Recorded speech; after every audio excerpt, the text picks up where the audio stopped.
Un petit couteau très sympa et de qualité premium créé par un jeune créateur de 17 ans. Si, ça existe hein, et ça donne un bon petit coup de frais après les chaleurs qu'on a connues. Bonjour à tous, vous êtes sur la chaîne Le Goût des Lames.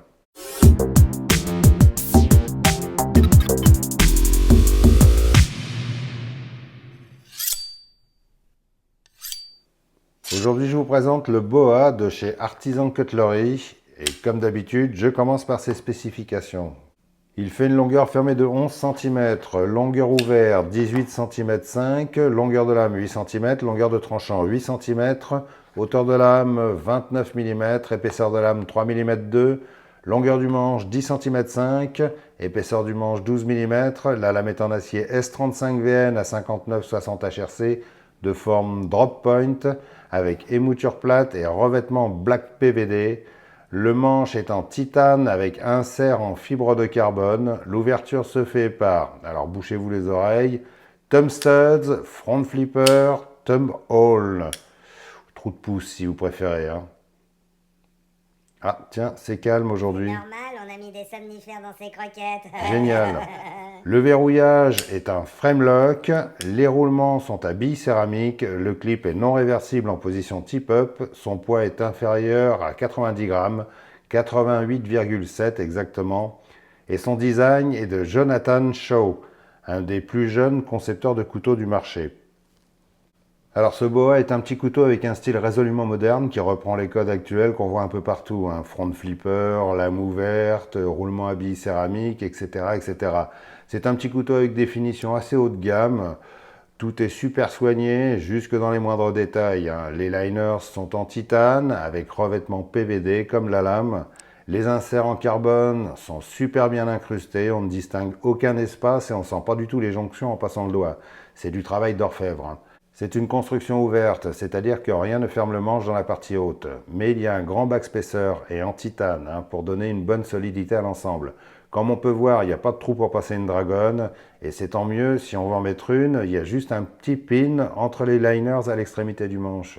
Le clip de poche de type stylo est en titane, il a une forme assez sympathique qui suit la courbe du manche, il est bien large, pas trop dur ni trop souple, il est juste parfait pour bien accrocher le bord d'une poche. Il permet un port assez profond, chose assez rare pour ce genre de clip. Et comme il est plat, on ne le sent pas du tout dans la main, et ça c'est bien vu. Le système de verrouillage est un frame lock. Alors, je fais une petite parenthèse parce que beaucoup de gens font la confusion entre frame lock et liner lock. Hein. Et ça se comprend parce que souvent c'est assez difficile de comprendre la différence. Je vais essayer d'être clair. En principe, un frame lock fait directement partie du manche du couteau. Souvent, il est reconnaissable parce que ça forme une plaquette fendue en deux avec une partie souple qui vient bloquer la lame. Alors que le liner lock, c'est le même principe, mais en général, il est caché sous une plaquette de manche. Donc, il est beaucoup plus fin. Pour que vous compreniez mieux, je vous montre l'exemple sur deux concepts, l'un avec frame lock et l'autre liner lock. Et comme on peut voir, les frame lock sont bien plus épais que les liner lock, et ils ont aussi la réputation d'être plus solides, et c'est souvent pour ça qu'on les retrouve sur des couteaux utilitaires ou tactiques. Et donc en ce qui concerne ce boa, c'est un frame lock, mais recouvert par une plaquette en carbone, ce qui lui donne un petit air de liner lock. Et surtout, ça lui donne un petit cachet supplémentaire, et je trouve ça plutôt pas mal parce que beaucoup de gens n'aiment pas avoir des matières différentes de chaque côté du manche, comme on voit souvent sur les frame lock. Du coup, ce système a plein d'avantages parce qu'il offre la solidité du frame lock tout en ayant le manche pareil des deux côtés. Au passage, je vous fais une petite comparaison de taille avec le Benchmade Bug-Out, le DPX Est-F et le CVV Saitus ou Kaitus, je ne sais pas comment ça se dit. La lame a un petit look sympa avec ce côté un peu harpon et surtout cette grande fente qui va faire plaisir aux amateurs de rillettes et de pâté. Hein. Personnellement, je la trouve très réussie hein, et d'après les quelques commentaires que j'ai vus, je ne suis pas le seul. Les thumb studs sont très bien placés, ils sont reculés au maximum et ils ne risquent pas de trop accrocher la lame dans le pâté. Hein. Sur une face très discret, on a le logo Artisan Cutlery et sur l'autre, encore plus discret, le numéro du modèle et le type d'acier. Alors, la manipulation de ce boa est d'une facilité déconcertante. Hein. Déjà, les thumb studs sont super faciles à choper avec les doigts qu'on veut. Hein. Le front flipper est un des plus réussis que j'ai eu l'occasion de voir. Il est tellement bien foutu que c'est quasiment impossible de se rater à l'ouverture. Et même avec l'index. Hein. Et pourtant, je ne suis pas à l'aise avec ça. En plus, comme la fluidité et le réglage de la détente sont parfaits, c'est le couteau qui va faire kiffer tous les claqueurs de lame obsessionnels compulsifs devant la télé. Hein. C'est un vrai jouet. Et en plus, avec la grande fente, on peut créer des figures acrobatiques. Bon, Je vous rassure tout de suite, c'est pas ma spécialité, hein. Mais ceux qui ont les doigts agiles vont bien s'amuser.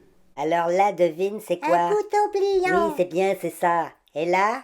Un couteau fixe. Oui, c'est bien. Et là, c'est quoi? Le goût des Mais lames. non. Mais Si, pourquoi le le goût goût des des lames? lames. Oh, mais qu'est-ce qui Et le m'emmerde goût des avec le goût lames, des le lames? goût des Celui-là, il est lames, le complètement goût des con, lames. ce môme, là. Oui, Pourquoi on l'a c'est toi adopté, qui l'as celui-là? choisi, hein. Tu te démerdes. Ouais, mais on aurait maintenant. mieux fait de s'abstenir. Hein. J'ai dit le goût des lames, t'es con ou quoi? Ouais, c'est ça. Toi, je sens qu'on va t'oublier sur une aire d'autoroute. Sinon, à l'utilisation, ce petit couteau est un plaisir, hein. Son manche est assez court, mais il est parfaitement bien dessiné. Regardez comme il vient bien se lever dans ma main, hein. Et pourtant, elle est assez large. Très honnêtement, la prise en main est une vraie réussite, hein. Il n'y a aucun reproche à faire. C'est le couteau avec lequel vous n'hésiterez pas à aller tailler quelques morceaux de bois dans vos balades en nature et que vous sortirez en silence, s'il vous plaît, au resto pour attaquer l'entrecôte merdique qu'on vous a servi. Alors, en principe, je ne suis pas super emballé par les couteaux qui proposent ceinture, bretelles et élastiques à chaussettes, c'est-à-dire plusieurs systèmes d'ouverture si vous préférez, hein. Mais si on aime ça, je reconnais que c'est un EDC idéal, hein. Il fait moins de 90 grammes, donc il se sentira à peine dans la poche. Et avec ses multiples systèmes d'ouverture, vous ne pouvez pas vous rater, hein, même si vous avez des pansements à chaque doigt. Ce sera vraiment un bon compagnon de tous les jours, hein. Il est bien conçu, bien pensé, bien réalisé, la qualité est vraiment là, l'ergonomie est là, et franchement, il a une bonne petite gueule quand même, hein. Alors actuellement, il est décliné en 4 versions absolument à tomber par terre, hein, dont une très haut de gamme en acier S90. Je sais qu'il y en a une en fibre de carbone, qui est celle-ci, une en tout titane, qui est texturée à la main, avec des plaquettes micarta, et puis la version OS 90, je ne sais pas ce que c'est que les plaquettes, mais bon, c'est vraiment un super boulot. Pour l'instant, c'est un projet Kickstarter. Alors, pour vous expliquer brièvement, Kickstarter, c'est un site internet participatif qui permet à des jeunes créateurs de proposer leurs projets et de les faire financer par une communauté de donateurs. Et lorsque les objectifs financiers sont atteints, la production est lancée. Et ceux qui ont participé au projet reçoivent le couteau avant tout le monde à un prix plus avantageux. En ce qui concerne ce bois, je crois que ça sera moins 30%, hein, si je ne dis pas de bêtises. Et dans le cas où le projet n'atteint pas son financement, les donateurs sont remboursés. Donc actuellement, ce couteau, c'est un projet déjà bien abouti sur Kickstarter. Et s'il vous intéresse, c'est là-bas qu'il faut aller le commander, pour le recevoir en novembre, je crois. Et sinon, il sera en vente sur le site Artisan Cutlery quand le projet Kickstarter sera terminé. Mais ça sera bien plus tard. J'espère ne pas me tromper dans mes explications, hein. En gros, si vous le voulez en avant-première, moins cher, c'est là-bas que ça se passe, hein. De toute façon, il faut passer par le site d'Artisan Cutlery pour accéder au projet Kickstarter, hein. Je vous mettrai un lien en description. Ce qu'il faut savoir sur Kickstarter, c'est que beaucoup des couteaux que vous avez eu l'occasion de vous offrir ou de voir ont au départ été des projets financés sur Kickstarter, hein. C'est une plateforme qui a lancé beaucoup de créateurs et dans tous les domaines. Dites, ça vous intéresserait de racheter le gamin qu'on a adopté la semaine dernière?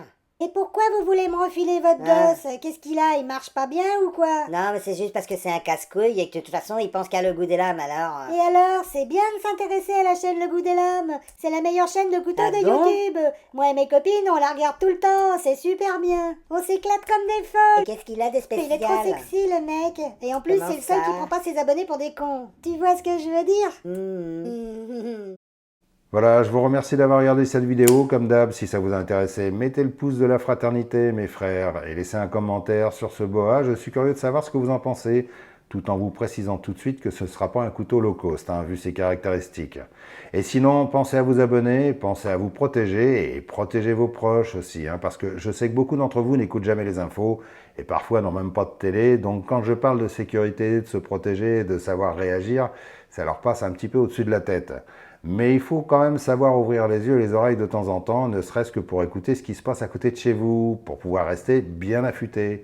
Et comme l'ont démontré les derniers tristes faits divers, rien n'arrête les balles de Kalash, hein, et même chez soi on n'est pas à l'abri. Sur ce, salut! Comment t'as plombé l'ambiance encore, là?